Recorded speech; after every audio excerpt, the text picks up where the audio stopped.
What is up, movie viewers? Dena Mo Views and Reviews here. Asking, what you watching?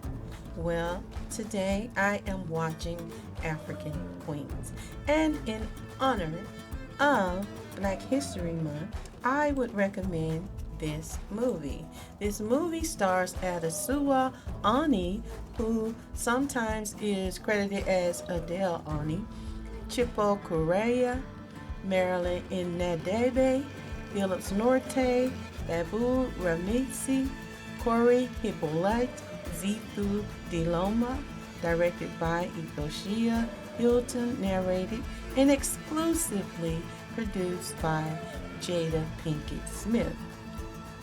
Now, with a team of scholars and historians and anthropologists, there are professors. These are historical events or contexts that are given about Queen Nzinga's life story. And here are some of the scholars. Luke Papera, who is an anthropologist. Mary Hicks, she's an assistant professor at the University of Chicago. Professor Olivet Otelli, SOAS University of London. Rosa Cruz E. Silva, she's a historian or for the National Archives of Angola.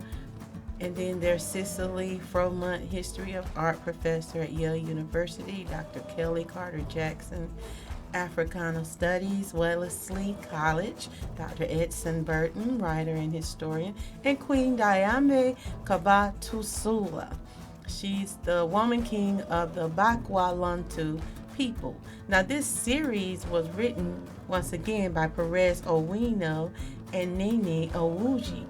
Now, let me just note, there was a current queen that was represented, and she was a contributor of information to this docu-series, and I found that fascinating, so I wanted to find out more about her.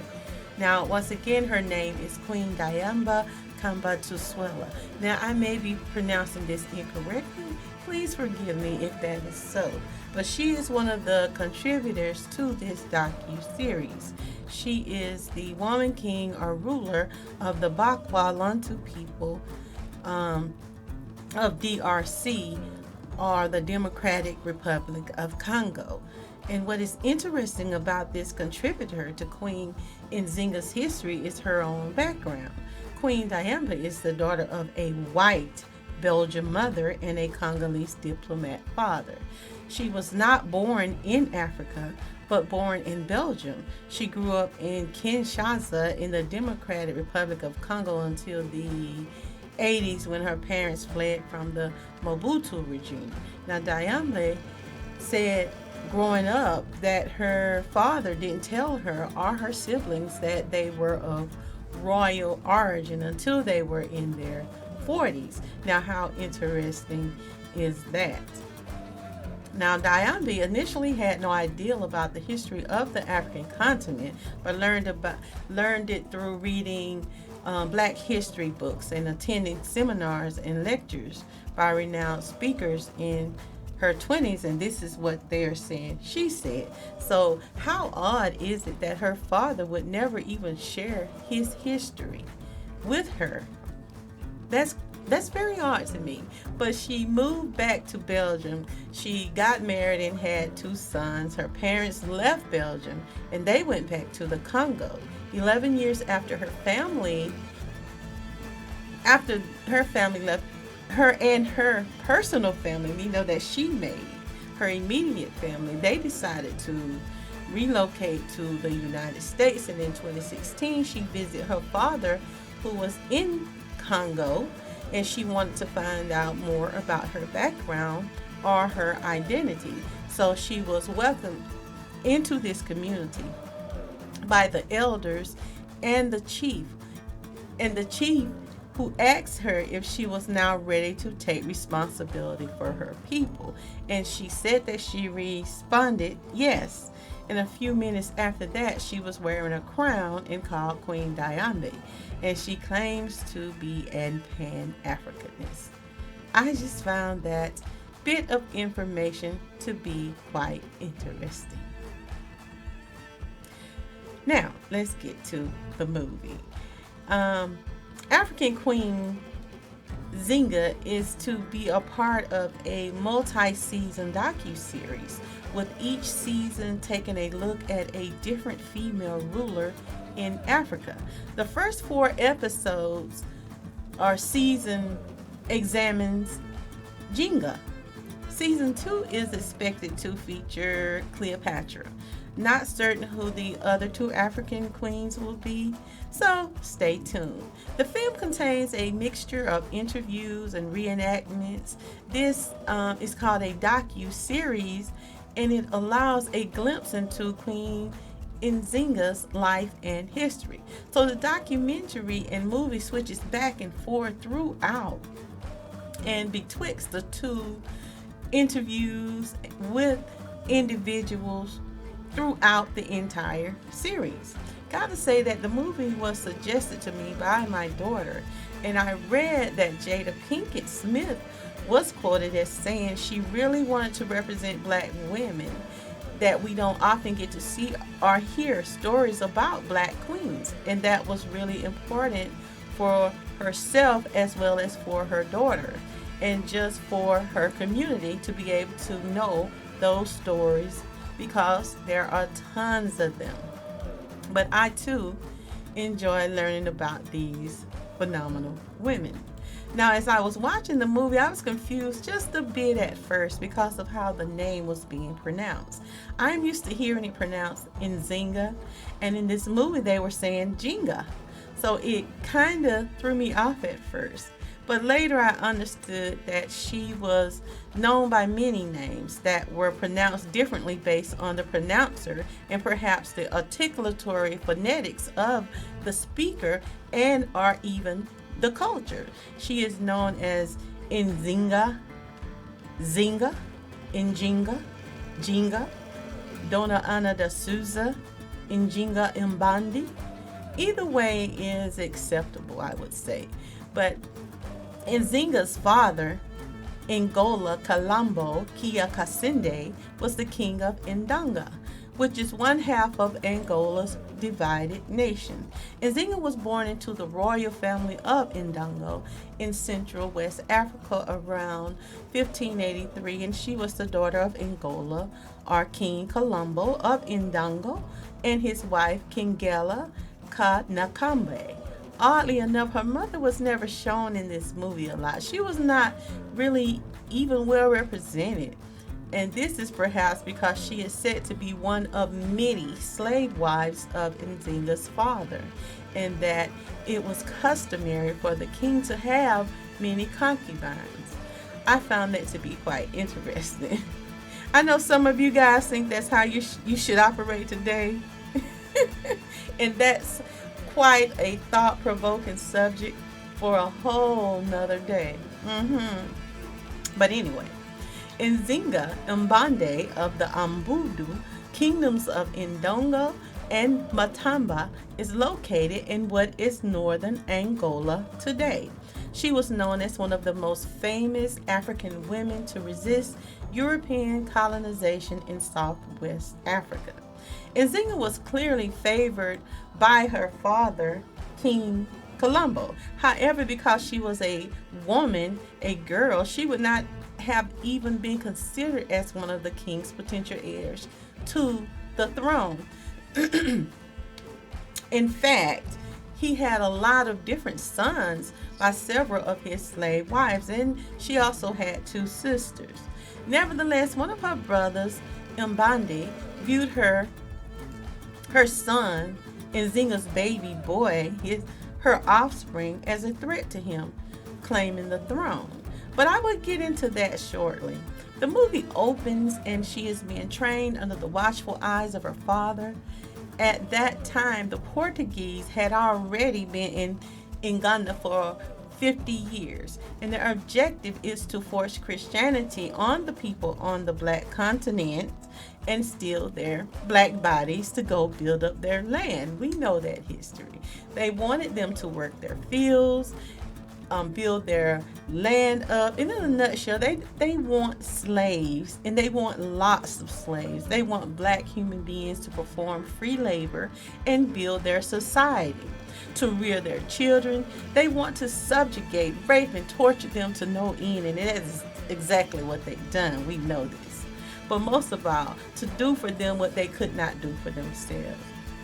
And is exactly why, again, reparations are owed and due for the wicked savagery, torture, and complete inhumane treatment of these black Africans they stole from their native land by the thousands. And that is true up to this very day, especially here in America. That subject is not taboo for me. There is absolutely no way of getting around it. Reparations and restitutions are still owed here in America and in other places. Now, the Portuguese, Great Britain, and the Catholic Church, among others, still owe the descendants of these black slaves till this very day. Then, and only then, can we ever even consider any type of sincere collaboration or uniting America. Nzinga was given military training. She was taught how to use the battle axe, which is the traditional weapon of the Ndongo warrior. And her father, King Colombo, even allowed Nzinga to attend legal councils alongside him, including rituals and meetings with councils of war. This was very unusual for a female. At that time, even though she was a princess, it was still very much a male-dominated society. And in this docu-series, Nzinga is a young princess, and she is the mother of a male child. But where's the father? Who is the father? I found that very interesting.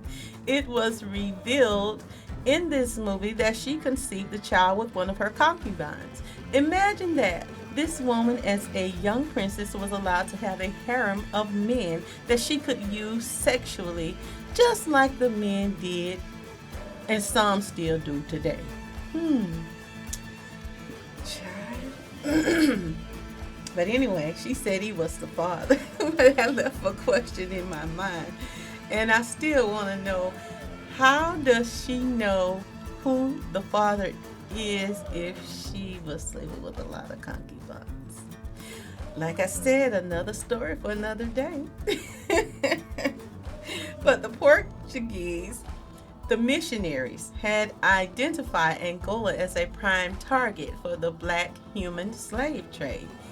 Even Nzinga's father, King Colombo, at first worked with the Portuguese to arrange slave trade on the condition that they spare his own people. There was a group that rebelled against the king, and they did not want him to be the king. They wanted to rule themselves. There's always a rebellion.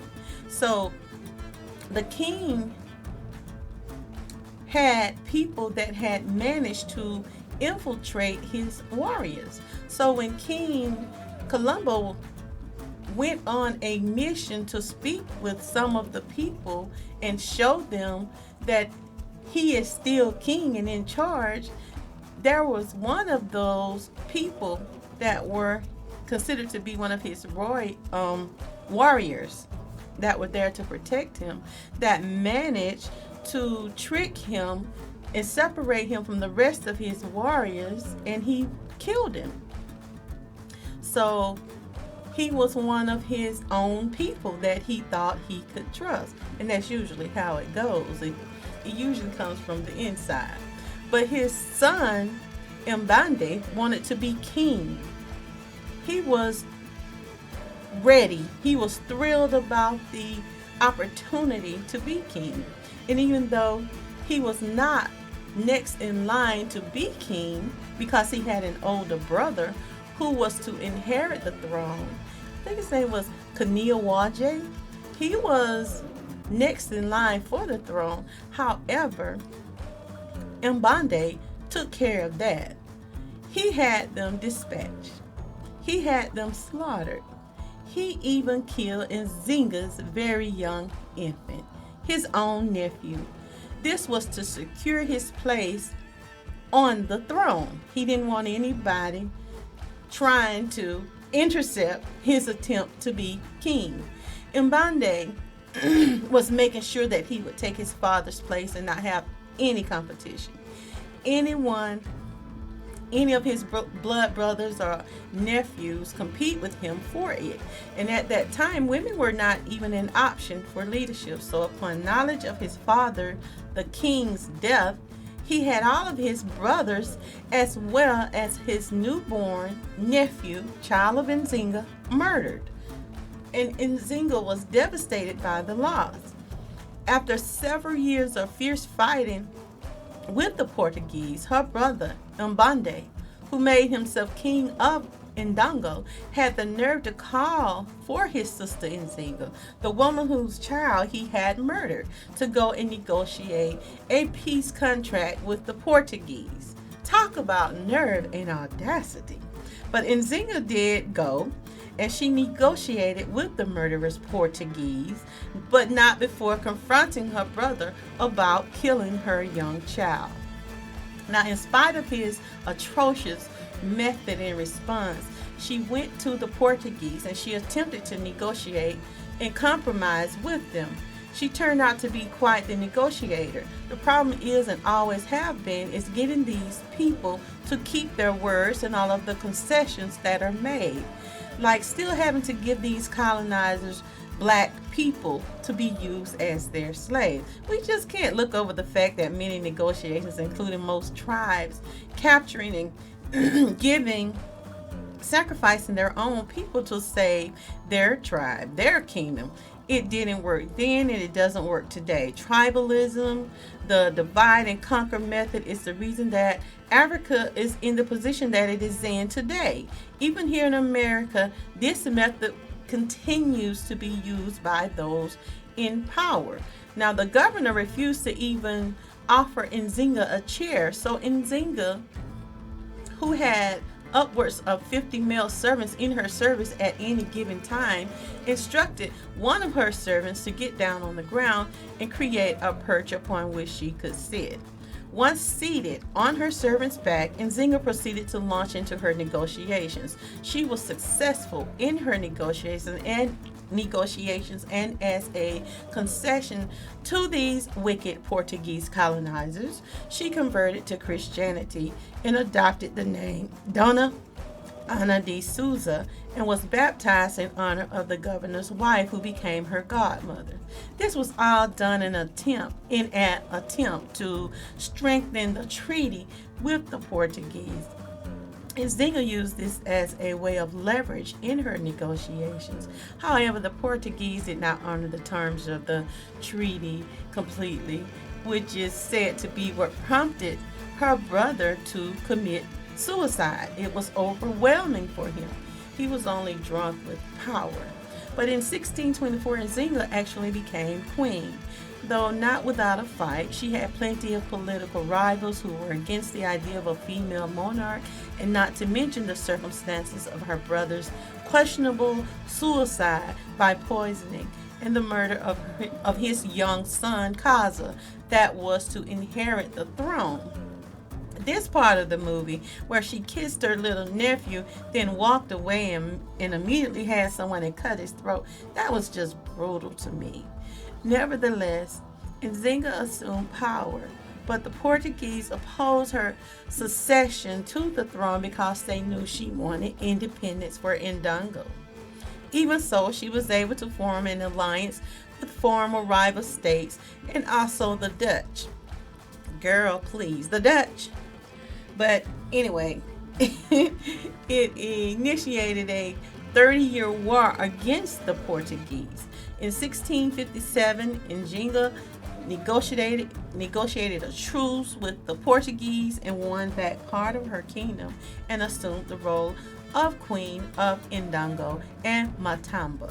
Njinga transitioned in 1663 and leaving behind a remarkable legacy, an example of female authority, and of being an exceptional negotiator, politician, and military general. she had her hands full trying to save her people from the colonizers. She had the Portuguese, the Dutch. There were so many Caucasian groups that were trying to get into the slave trade, that benefited from the same slave trade.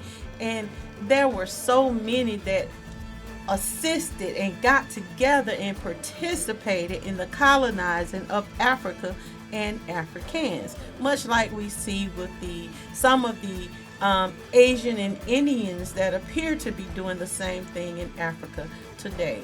The movie kind of differs from some of what I have read about Nzinga's history. So some literature stated that the Portuguese saw no reason to continue to honor the agreement with their kingdom upon the king Nzinga's father's death, and they proceeded to throw Mbande in prison and took control of his kingdom, which resulted in Nzinga's fighting to take it back from the colonizers. Using her outstanding negotiating skills, she was willing to fight to win her kingdom back by any means necessary.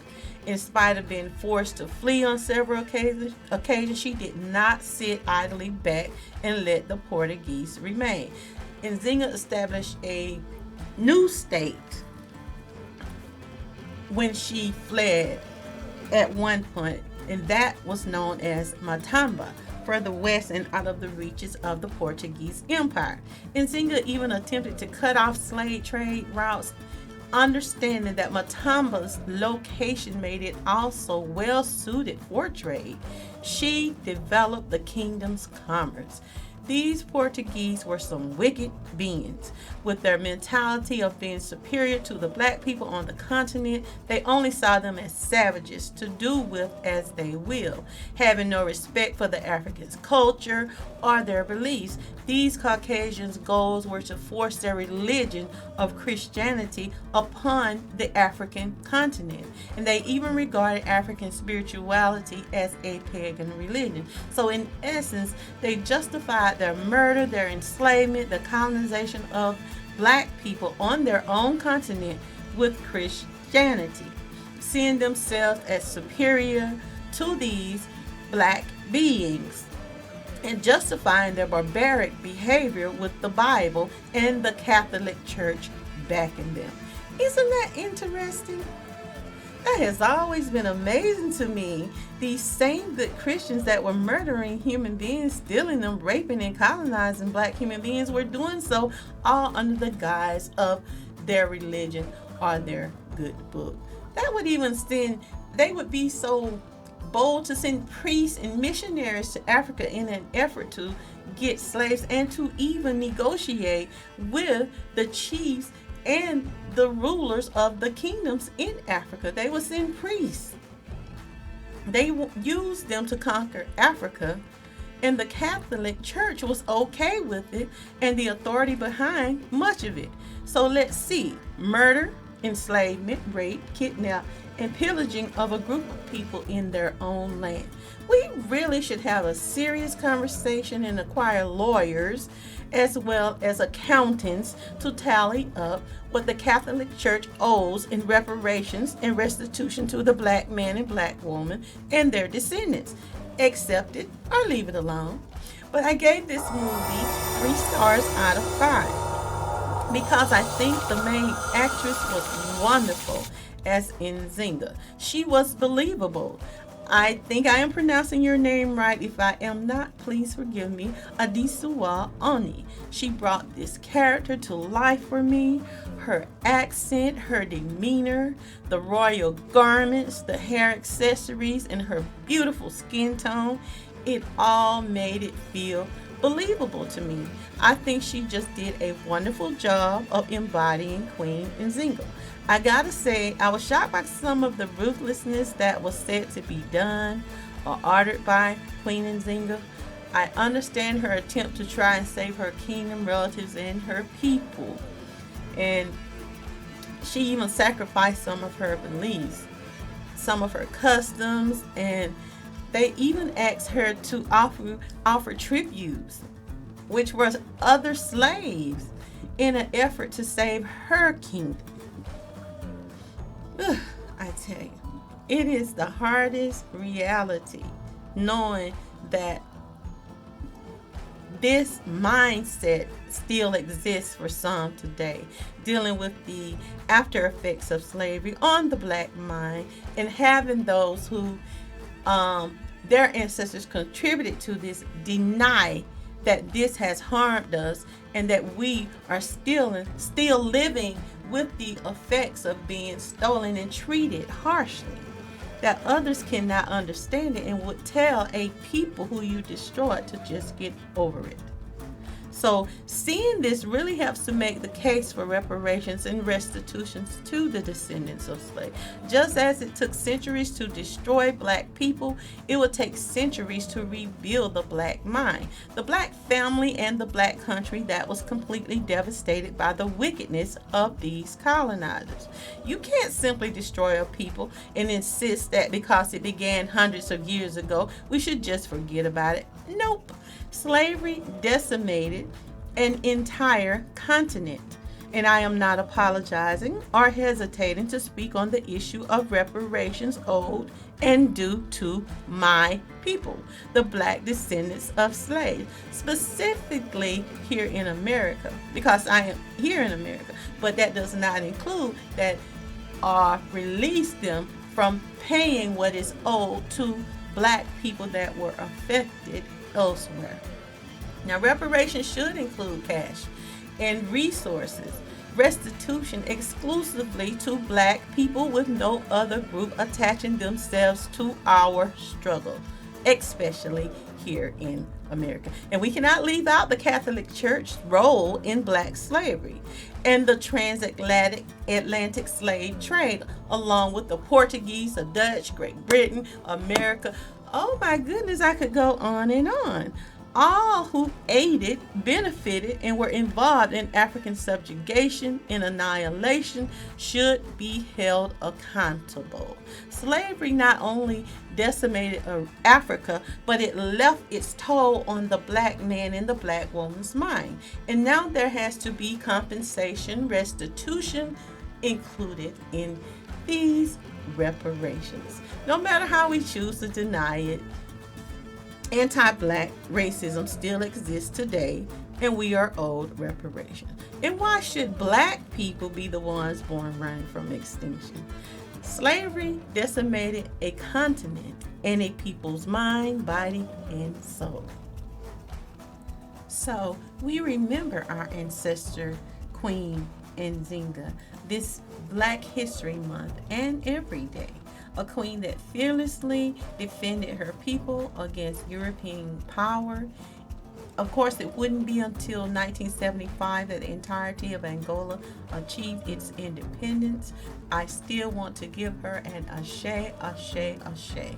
Much of Queen Nzinga's history is pondered, affirmed, or even disputed. But kudos to Mrs. Jada Pinkett-Smith for bringing this larger-than-life ancestor to the screen and to the forefront. Now, African Queens is rated TV 14. And if you would like to check out African Queens, you most certainly can, because it is currently streaming on Netflix. Be sure to subscribe and leave me a comment on your thoughts on this movie.